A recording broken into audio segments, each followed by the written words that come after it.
आप देख रहे हैं डेली इंसाइडर। मैं हूं आपके साथ प्राची तिवारी।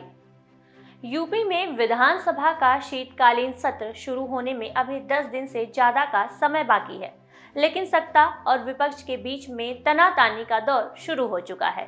इससे पहले विधानसभा का मानसून सत्र भी काफी हंगामेदार रहा था। पिछली बार मुख्य विपक्षी दल सपा ने सत्र के पहले दिन कार्यालय से विधानसभा तक पैदल मार्च निकाला। रोक लगी तो आखिरी दिन सदन का बहिष्कार करके विधानसभा से कार्यालय तक पैदल मार्च किया गया। सदन में भी स्वास्थ्य व्यवस्था को लेकर खूब हंगामा हुआ। हंगामा इस बार भी शुरू हो चुका है, लेकिन वजह दूसरी है। विधानसभा के शीतकालीन सत्र में चढ़ेगा सियासी पारा। सत्र की तारीख पर शुरू हुआ बवाल, आगे क्या होगा हाल। 2022 और 23 के लिए यूपी सरकार पेश करेगी अनुपूरक बजट।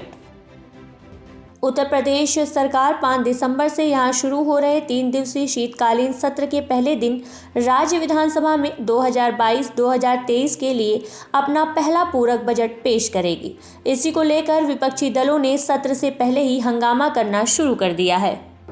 5 दिसंबर से उत्तर प्रदेश विधानसभा में शीतकालीन सत्र शुरू होगा और इसी के साथ योगी सरकार अपना पहला अनुपूरक बजट भी पेश करेगी। हालांकि समाजवादी पार्टी ने इस सत्र पर सवाल उठाए हैं, क्योंकि बड़ी बात यह है कि 5 दिसंबर को ही 2 सीटों पर उपचुनाव होने हैं।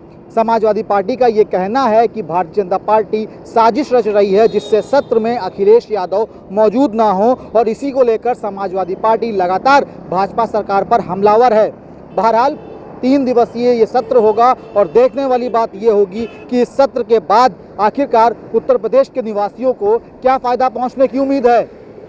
5 दिसंबर को यूपी के 2 विधानसभा सीटों पर उपचुनाव भी है। एक मुजफ्फरनगर की खतौली सीट पर तो वहीं दूसरा रामपुर सीट पर। इसी का हवाला देकर सपा विधायकों ने कहा कि जिस दिन मतदान हो रहा है उस दिन विधानसभा सत्र बुलाना उचित नहीं है, इसे स्थगित करना सही होगा। उत्तर प्रदेश में एक लोकसभा का मैनपुरी में और 2 चुनाव विधानसभा के रामपुर में और खतौली में 5 दिसंबर को हो रहे हैं। ऐसे दिन पर सत्र का आहूत करने का मामला स्पष्ट है कि भारतीय जनता पार्टी की सरकार ये चाहती है कि अखिलेश यादव जी जो समाजवादी पार्टी के राष्ट्रीय अध्यक्ष हैं वो मैनपुरी में न रह पाएँ, इसलिए 5 तारीख को उन्होंने सत्र आहूत किया है। दूसरी बात यह है कि पूरे प्रदेश में बहुत सारी गंभीर समस्याएं हैं। कहीं विकास का काम नहीं हो रहा है, महंगाई लगातार बढ़ रही है, बेरोजगारी बढ़ रही है, जनता का जीवन दुभर हो गया है और तमाम मुद्दे जनता के हैं जिनको विधानसभा में उठाने का अवसर मिलना चाहिए। लेकिन जो जानकारी मुझको है, कुल 3 दिन का सत्र बुलाया गया है, 5, 6 और 7। इसके बाद 8 तारीख को मतगणना होगी 3 जगहों के ऊपर और फिर नगर निगम के चुनाव आ जाएंगे। तो ये विधानसभा सत्र बहुत छोटा इसलिए कर रहे हैं ताकि जनता के मुद्दों पर बहस ना हो पाए। वहीं दूसरी ओर बताया जा रहा है कि global investors summit, tablet, smartphone वितरण सहित अन्य मुद्दों के लिए बजट लाया जाएगा। सरकार चाहती है कि पूरक बजट 6 दिसंबर को पारित हो जाए और 7 दिसंबर को विधायी कामकाज हो, इसलिए वहां 5 दिसंबर को ही अनुपूरक बजट पेश करना चाहती है। देखिए, उत्तर प्रदेश में समाजवादी पार्टी सड़कों पर और जनता के बीच में जाकर जनता के मुद्दों के साथ संघर्ष करना पूरी तरह से भूल चुकी है।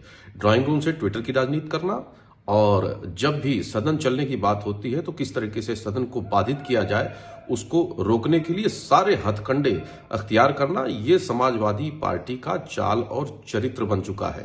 अब शीतकालीन सत्र शुरू होने वाला है विधानसभा का और उसमें अंतरिम बजट भी आएगा। कैसे उसको रोका जाए, कैसे उसको प्रभावित किया जाए, उस जुगत में समाजवादी पार्टी लग गई है और मुझे लगता है कि संविधान विरोधी, कानून विरोधी समाजवादी पार्टी के इस चाल चरित्र को जनता भली भांति जानती है और यही वजह है कि चुनाव में उसका दंड भी उसे देती है। फिलहाल 5 दिसंबर से इस सत्र की शुरुआत हो रही है और अनुपूरक बजट को लेकर विपक्ष लगातार सरकार पर हमलावर है और इससे अंदाज़ा ये लगाया जा रहा है कि सदन के अंदर भी हंगामा होने के आसार हैं। देखना ये लाजमी होगा कि इस सत्र की सरगर्मियां कितनी तेज़ होंगी। वीडियो जर्नलिस्ट अनुराग के साथ Abhishek Pandey, Daily Insider, Lucknow. UP और देश दुनिया की तमाम ताजा तरीन खबरों के लिए गूगल प्ले स्टोर से आज ही डाउनलोड करें हमारा तेजी से उभरता न्यूज ऐप डेली इंसाइडर।